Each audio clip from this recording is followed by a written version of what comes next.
All right. This might just be a practice one. I don't know. Or I just might let it go live afterwards. So I wanted to talk to you Sunday. I wanted to talk with you, our people, about opportunity cost and seeing the opportunity and the cost that it might be to not see that opportunity. You kind of gotta, so once you decide what it is, whatever it is that you want to do, that you're going to do, it's not just that you want to do it, you're going to do it. By the way, it's a beautiful day. It's crazy beautiful outside. And the breeze is blowing through. It's awesome. I got some bacon going out there. Sorry if you don't like bacon. I do. But rabbit squirrel here distracted. There's a cost of an opportunity if you don't see it too. And if you constantly fight yourself on believing it, that's an issue. It's one of the biggest issues is that, like, fear creeps into your head. If I'm not worthy, I'm not good enough, I'm imposter syndrome, all this other stuff. Once you make a decision on something, once you see an opportunity with something, then it is your duty, it's your obligation at that point. Once you've seen the opportunity and you decided what you want to do, that you want to take action on it, the next thing is, and I like to say, one of my good friends, Tommy, is Tomei, is a lawyer, and he's a phenomenal lawyer. And one of the reasons why he's a phenomenal lawyer is he genuinely cares about the people he's trying to help. And he does so without judgment, even though, some of his clients will be accused of just these unspeakable acts, but they're human, and they're human. So it's like, hey, listen, you want to give him a chance, and he's accepted the challenge, and it's a difficult one.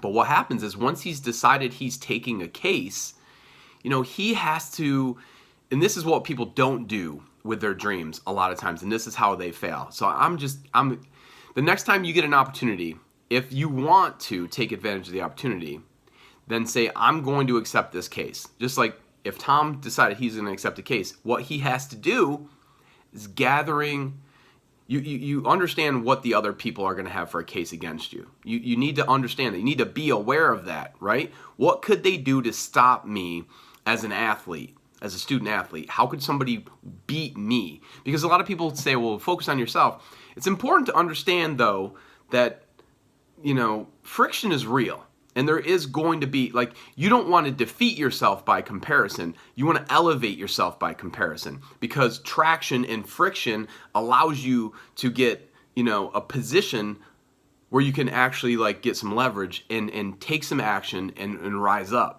So when I say comparison, I don't mean to be like, fear of comparison. It's the fact that, like, if you're going to be picked for a team, like, person that's going to do diligence to make sure they get the best team, they're going to say, is this person the best person for the team? And then they'll possibly, whether this is right or not, compare you to somebody else.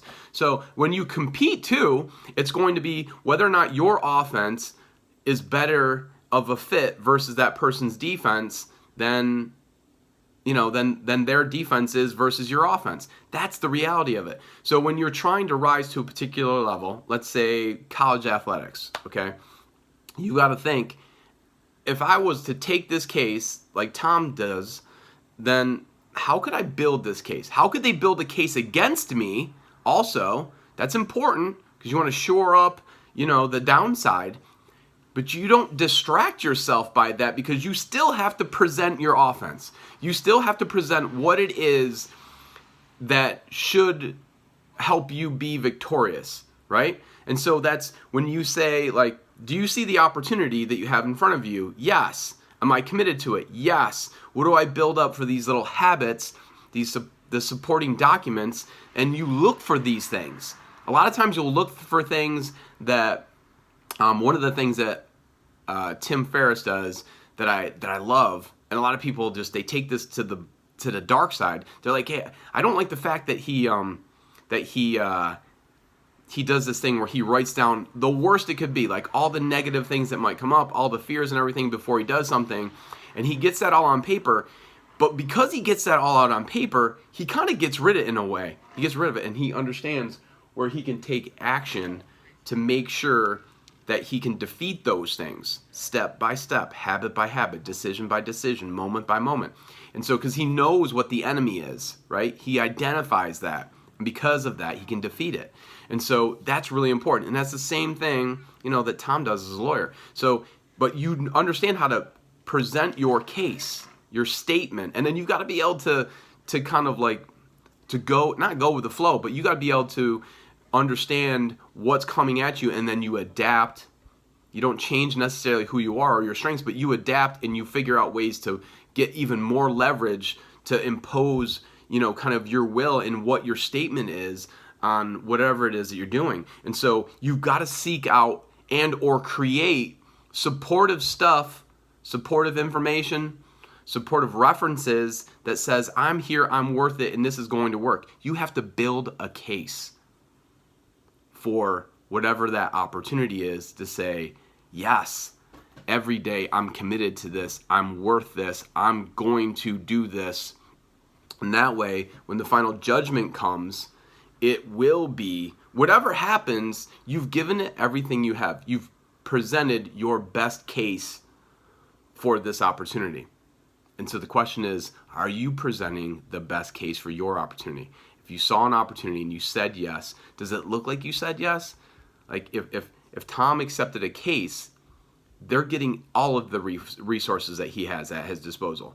And he's also emotionally putting himself into investing in and not second guessing along the way. There is no advantage to second guessing. So if you're that person that's got that negative, like, I'm really overly like, not pessimistic, but overly like critical of yourself, write that stuff down like Tim Ferriss does in advance of that, and then just start knocking those things off. Like, yep, I thought that this might be a problem, but you know what? I do this every day, and so that takes care of that. That's huge. Like, that makes the difference, literally. So think, how can I build a case for this opportunity? And understand where you invest your time and energy and get efficient with that and build habits that create a habitat that says, I have created this case. This is my opportunity. I will win. I will be victorious.